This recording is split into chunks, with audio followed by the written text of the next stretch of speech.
In the summer of 1944, the Third United States Army under Lieutenant General George S. Patton made a spectacular dash across France, a daring advance that ranks high on the list of great military endeavors. To a large extent, the gains made by Third Army were possible only because of the cooperation between the ground units and air units of the 19th Tactical Air Command. More so perhaps than anyone else, Patton knew how important the young fighter-bomber pilots and their Republic P-47 Thunderbolts and North American P-51 Mustangs were to the success of the operations he planned for his army. Few, except perhaps the young men in the tanks and those fighting alongside them on the ground, realized just how detrimental bad weather that kept the fighter-bombers on the ground could be.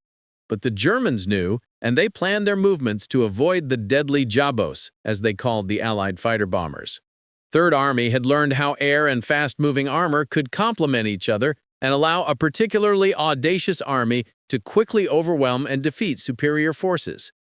During the Louisiana maneuvers of 1941, Third Army demonstrated just how effective the combination could be as armored forces supported by air moved so fast and occupied so much territory that umpires were called to question the legitimacy of the tactics.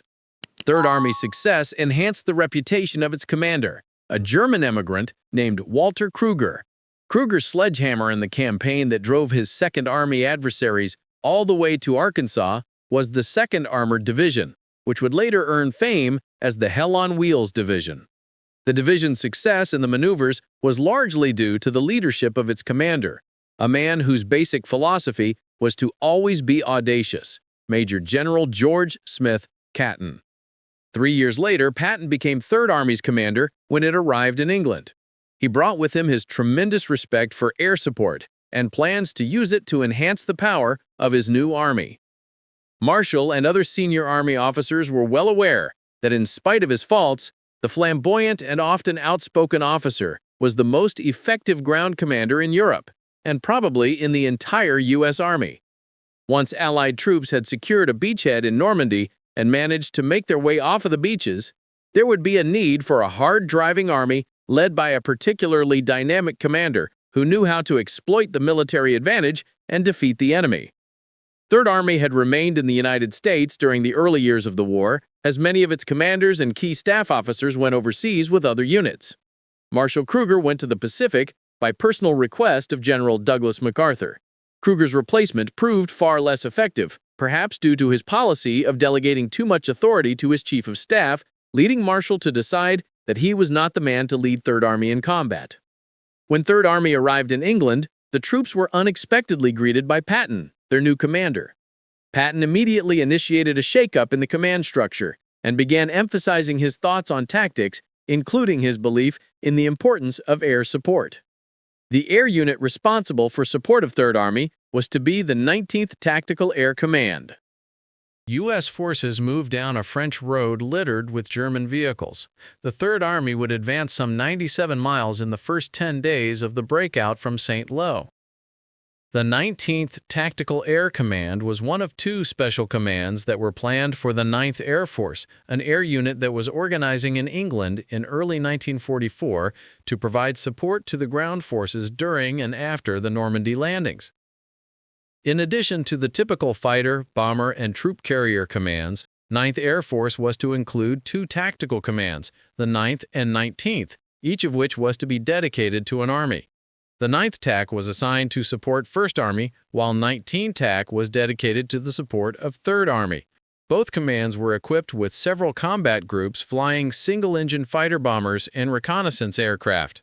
The mission of the fighter bombers was to maintain air superiority over their respective ground force and to provide close air support for the armored and infantry divisions. The close air support mission was not new in 1944, but the 9th Air Force and the Royal Air Force II Tactical Air Force would refine it to a high state-of-the-art.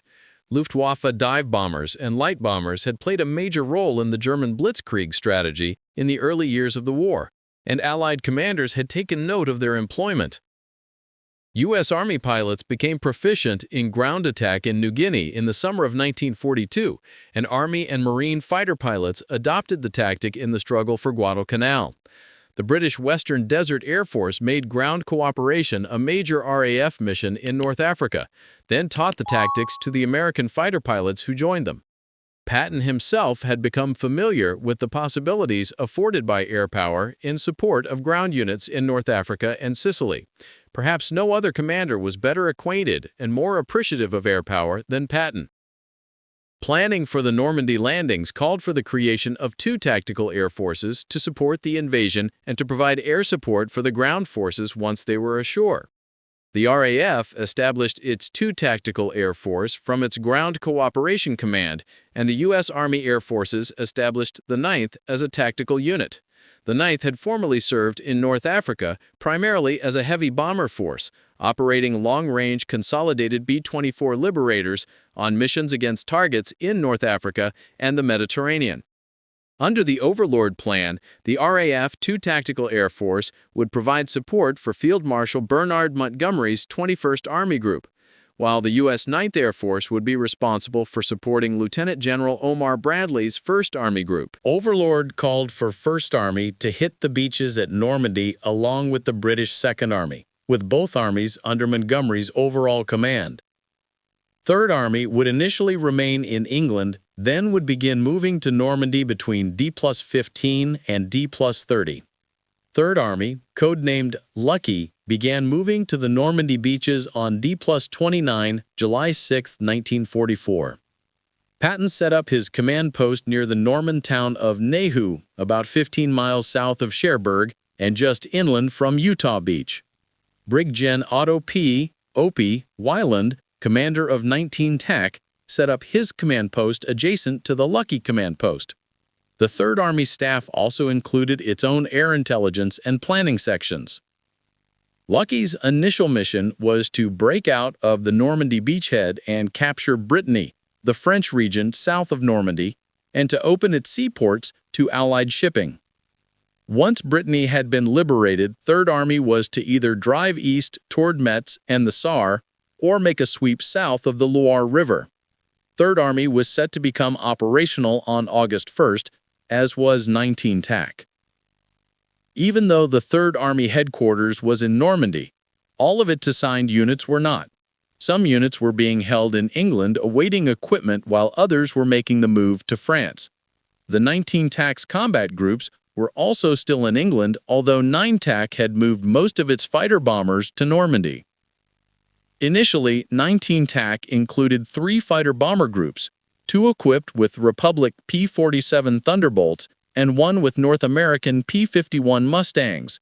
But the number of assigned groups varied due to the dictates of the military situation. Immediately after the 3rd Army breakout from Avranches, the number of groups assigned to the 19 TAC increased to 9, mostly with P-47s. Although the P-51 is often touted as the best Allied fighter of World War II, in reality the P-47 was the best suited for the fighter-bomber role. The P-51 was equipped with an inline liquid-cooled engine that could be put out of action by a single round, but the P-47's air-cooled radial engine could absorb a lot of punishment and keep running long enough to bring the pilot back home. Pilots of the 9th Air Force Fighter Group relax outside of the Officers' Club at a captured airfield in France. The Thunderbolt was also the better armed of the two, featuring 4 50 caliber machine guns in each wing compared to the Mustang's 3. 8 streams of 50 caliber bullets threw a lot more weight than 6, which made the P-47 the more effective strafer.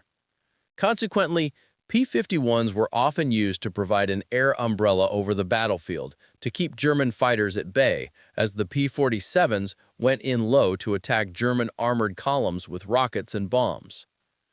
In mid-July, Patton's intelligence staff reported that German opposition in Brittany was far less than expected, while the armored strength opposing the invading forces was almost 900 less than previously estimated.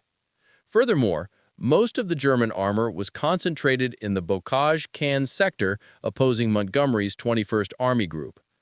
Patton proposed to Bradley that he be allowed to mount an attack with 2 armored divisions and 2 of infantry, even while his army was still assembling in France. Bradley began working on a plan of his own to initiate a breakout from the beachhead. On July 22nd, Patton was called to confer with Bradley at the headquarters of the newly formed 12th Army Group, which had replaced the former 1st Army Group as part of a deception plan to keep the German 15th Army in the Pas-de-Calais. Bradley gave Patton the outline of his plan to break out from the beaches. British and Canadian forces under Montgomery would attack to the east and south around Caen, while 1st Army would launch Cobra and attack to the south around Saint-Lô. The 8th Corps, which was actually part of Patton's command, was to drive south down the coast to open a window for 3rd Army to launch an attack into Brittany. In advance of the attack, a massive aerial and artillery bombardment would pound German positions around Saint-Lô. Some 3,000 heavy bombers, medium bombers, and fighter bombers were involved in the attack, which was successful in that it paved the way for 1st Army's breakout. Unfortunately, the bomb line was compromised by creepback, as the impact points for the falling bombs moved northward into the American lines. Hundreds of GIs were killed by bombs dropped by friendly planes, including Lieutenant General Leslie McNair, commander of the U.S. Army Combat Command and the senior U.S. Army officer in France. On July 28th, Bradley made Patton personally operational by declaring that he was now deputy commander of 12th Army Group. Patton was instructed to take command of 8th Group's sector and to set his breakthrough plan into action. The position allowed Patton to put his plan in motion so that 3rd Army would be on the move the instant it received operational status. On July 31st, the day before 3rd Army was to become operational, Patton met with his staff and key commanders just before their departure for a new command post close to the lines. At the conclusion of the daily briefing, the 3rd Army commander admonished his officers regarding 2 of his dearest principles, that the way to reduce casualties was to constantly push the enemy, and that worrying about protecting flanks was a waste of time. This was a refrain Patton had maintained with his staff since taking command of 3rd Army. He frequently reinforced his lecturing on the futility of worrying about protection of flanks by pointing out that the 19 TAC would protect them. It was a belief he took to heart. At least 16 German vehicles and their occupants lie charred and destroyed near a farmhouse in Normandy, the victims of 19 TAC. That evening, 8th Corps broke through at Avranches. When the commanding general notified Patton that his men were on the banks of the Saloon River, Patton ordered him to establish a bridgehead immediately. He then launched a 2-pronged 3rd Army attack into Brittany, one aimed at the provincial capital of Rennes and the other at the coastal city of Brest. He set up Task Force A to mop up along the north coast of the peninsula. The 19 TAC's role in the 3rd Army breakout was limited during the first hours because of bad weather in England that kept the fighter bombers on the ground until noon. Although the 9 TAC's fighter bomber groups had made the move to France, no airfields had yet become available for Weyland's command. Once the fog lifted and the fighter bombers were able to take to the air and arrive over the battlefield, they were in sunny skies and able to make a difference by bombing and strafing German positions and columns. The fighter bombers also provided air cover and often tangled with German planes in the air. 3rd Army itself was not immune to air attack. During the first few days of operations, the Luftwaffe was very active in the 3rd Army area. One German attack was aimed at a bridge near Avranches in the nearby dam, but anti-aircraft fire managed to prevent a successful attack. Many of the attacks came at night, which prompted the assignment of a squadron of Northrop P-61 Black Widow night fighters to 19 TAC for night patrols. The P-61s were also adapted to use their radar for the night interdiction role. 3rd Army captured most of Brittany within 3 days, and Patton turned his eyes toward the rest of France. The 19 TAC P-47s and P-51s struck at pockets of German resistance. Patton benefited from a bit of timely intelligence provided by a 19 TAC pilot who was shot down near Angers, a village on the Loire River some 55 miles south of Laval, which at the time marked the limit of the 3rd Army advance. He was picked up by French guerrillas and transported over back roads to 3rd Army lines. During his debriefing, the pilot reported seeing few Germans, and those were signal troops pulling down communication lines, then moving to the east. This was solid intelligence that the Germans were retreating. He also reported an intact bridge over the Loire River just south of Angers. Patton immediately dispatched a 5th Infantry combat team to capture Angers and secure the bridge. The team surprised the German garrison at Angers and captured them before they could organize a defense, but the bridge had been mined and was blown before it could be seized. Nevertheless, the seizure of Angers was a great opportunity. Patton immediately ordered 20 Corps, which had been standing by awaiting commitment, to move to Angers, then advance eastward along the north bank of the Loire to secure Third Army's south flank. This move set the stage for the operation that doomed German hopes in Normandy. On August 7th, the Germans counterattacked. Luftwaffe bombers hit Patton's command post on the night of the 6th, but failed to do significant damage. A more serious attack struck an ammunition dump a few miles away. The fires burned for 2 days. The counterattack was aimed at the 2nd Armored Division at Mortain, on the demarcation line between the 1st and 3rd Armies. It was a powerful attack involving 23 divisions, 5 Panzer and 17 Panzer Grenadier. Some of the German divisions had been shifted south from in front of the British and Canadians, who had only managed to advance a few miles due to strong opposition. The German attack ran smack into the fighter bombers of the 9th and 19th Tactical Air Commands. The dreaded Jabos ranged far and wide over the battlefield, literally attacking anything that moved: motorized vehicles, tanks, locomotives, horse-drawn carts, individual soldiers on bicycles and on foot. By the time the Germans began their withdrawal, all but 2 of the bridges over the Seine north of Paris had been knocked down, and rail and road traffic was practically at a standstill. On August 8, the 19th TAC launched 717 sorties. The fighter-bomber pilots put in claims for 3 bridges, 29 locomotives, 137 freight cars, 505 motor vehicles, 93 horse-drawn vehicles, and 29 tanks. The P-47s and P-51s also cut 11 railroads and flew 3 strafing raids on German airfields around Paris. Hundreds of sorties were flown in support of attacks by Third Army armored columns. The carnage on August 9th was even greater, as the 19th TAC flew 780 sorties that were as destructive as those the day before. This time, the fighter pilots included 16 claims for aircraft destroyed, in addition to scores of German vehicles and locomotives. The 19th TAC losses amounted to 13 pilots, 4 on the first day and 9 on the second. Just how effective the fighter-bomber attacks were is evidenced by the reports in the German war diaries. One Panzer commander told how his division advanced more than 10 miles with only 3 losses. Then all of a sudden the Jabos dropped out of the sky, firing deadly rockets and strafing, spreading terror throughout the ranks. The Panzers were helpless under the onslaught.